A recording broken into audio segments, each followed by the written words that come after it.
So what's the best time for you? We could play your games, but I could never see me lose. And I've been checking out your moves.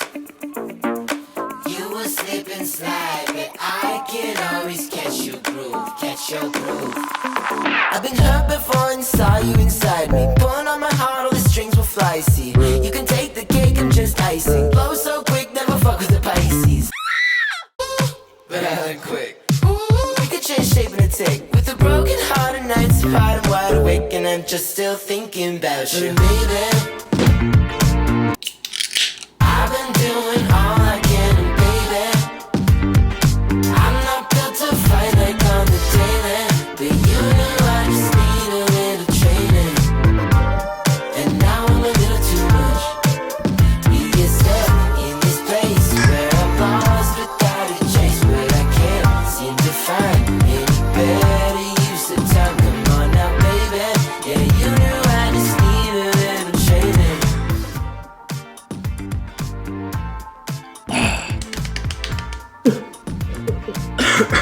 What is up, everybody? Welcome back to another edition of the Hoppy Hour here on the Soda Pod.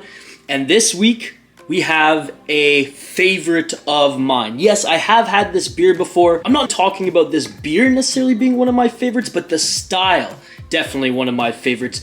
Now, it's up there. I gave it a pretty high rating on Untappd, and even some of my friends, Hoppy included, who aren't big West Coast IPA fans, those who don't necessarily go to a West Coast first over a New England or a hazy, for example, they rate this pretty high as well.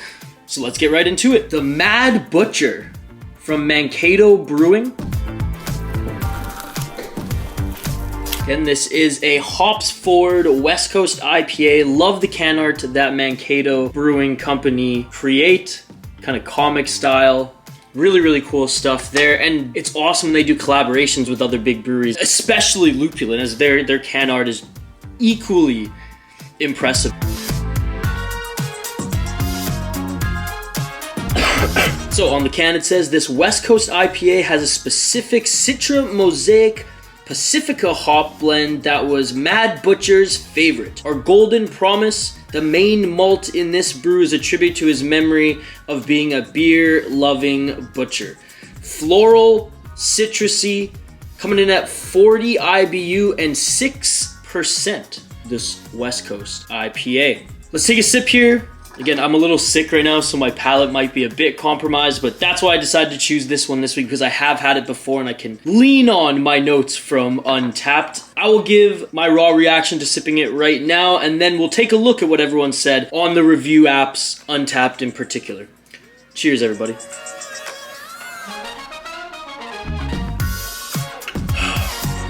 Haven't drank beer in a few days, still super sick. That's why I had that reaction. It just went down hard with my throat being so sore. That was just, that was not green tea.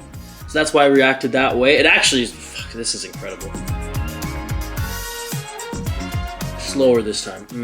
Man, definitely palate is a little out of whack here because I'm mostly just getting the hops, but like it is so citrusy and not a blood orange like that last IPA that we tried a couple weeks ago from Falling Knife. This has it all going on. A good balance of bitterness, that hops forward taste you get in a West Coast IPA. Very well balanced in the sweetness of it. It's not overpowering, which kind of dilutes what you want in this style of beer. And the citrus, it's just like a good mix of it all, man. It's just a good mix of it all. This is incredible. Not light, but not as rich as you would think. Just looking at it and reading off what's in it, how it's advertised, etc. Wow, this is incredible. Everyone on Untappd generally has it anywhere between 3.58 and 3.78, which is 100% fair. I even gave it a 3.78. Now, can you make an argument that it's a 4? Sure. For those who don't know, by the way, to put anything 4 out of 5 on Untappd is just, like, it has to be God tier, right? It has to be, like, the best beer that you've ever had sort of thing. I'm dying. Because rarely you'll see anything even, like, above 4.2 on the app. Hoppy, citrusy, smooth, fruity, balanced. I mean, that's what everyone else is saying. That's what I said as well. Smooth, it probably is a lot more smooth. And I honestly should be doing beer reviews when I'm not sick. Wait, I shouldn't be doing beer reviews when I'm sick. Not the healthiest option, but I imagine since I said it was pretty well balanced with my palate being as crazy as it is right now, with my throat so sore that that first sip looked like I was drinking whiskey, it probably is really smooth as well. But again, if you're a fan of West Coast IPAs, this isn't the most bitter one, but I think that's okay given that like most of them lean on that more than anything. I think this is a very inviting West Coast IPAs to those who are somewhere in the middle. Like I'm a freak, I can drink them all. I really like the very, very hops forward stuff is when I started drinking when I was on the West Coast. Like if you wanted a craft beer, if you wanted an IPA, that's what you were getting. There wasn't as much variety back in the day, says 31-year-old Isha now. Mankato Brewing has been around since 2010. They're awesome. Whatever style that you desire, Mankato's got your back. And I think anyone, West Coast IPA fans, or those even on the middle or the other end of the spectrum, can like these as well. If you like these reviews, if you're a fan of the Hoppy Hour segments and series, don't forget to drop a like on the video, subscribe to the channel, and I will see you on the next one.